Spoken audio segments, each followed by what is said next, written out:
On n'emprisonne pas les idées et encore moins la liberté.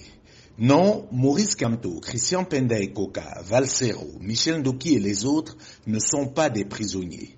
Les vrais prisonniers, c'est nous, qui enfermés dans notre peur, trouvons au quotidien les raisons pour justifier notre inaction. Nous nous croyons libres parce que contrairement à eux, nous pouvons encore nous pavaner jour et nuit à notre guise.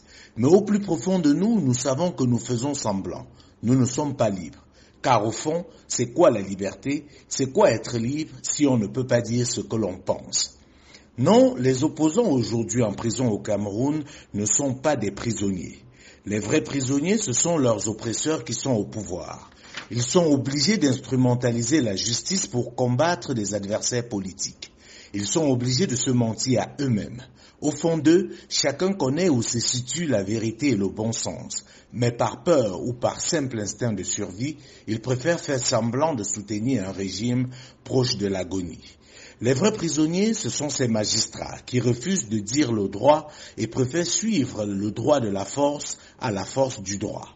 Les vrais prisonniers, ce sont ces officiers supérieurs de l'armée et des forces de l'ordre qui préfèrent s'attaquer aux faibles, à savoir une partie du peuple, au lieu, à défaut de les soutenir, de rester à l'écart et les encadrer.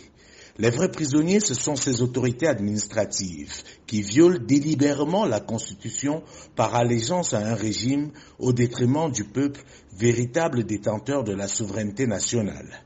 Les vrais prisonniers, c'est nous autres journalistes qui, sous le fallacieux slogan de la neutralité, refusons de dénoncer les injustices les plus abjectes et pire, pour certains, acceptent de se faire instrumentaliser, soit pour de l'argent, soit par simple ignorance.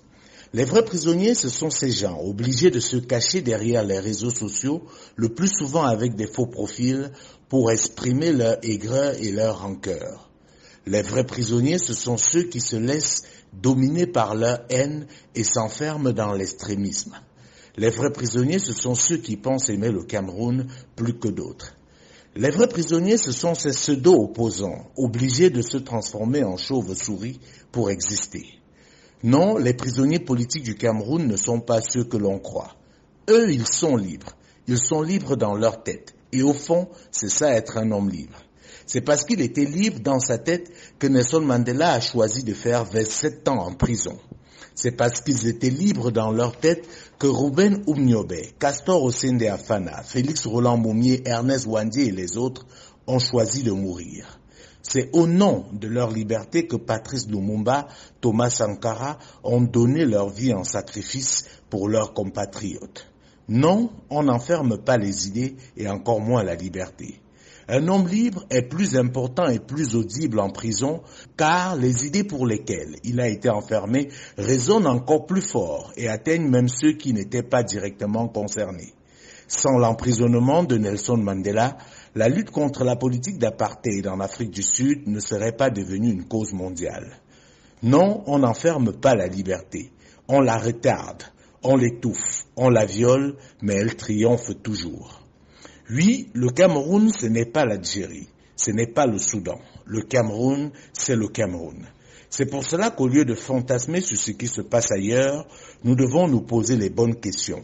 Voulons-nous véritablement être libres? Voulons-nous véritablement le changement? Quand on parle du peuple, pourquoi ceux qui sont au pouvoir et ceux qui bénéficient des largesses de ce pouvoir ne se sentent-ils pas concernés? Pourquoi avons-nous tendance à opposer les uns aux autres?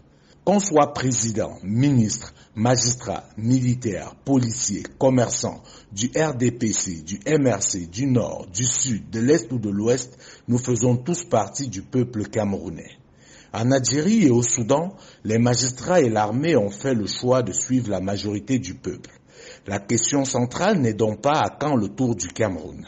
La question c'est, la majorité des Camerounais veut-elle la liberté?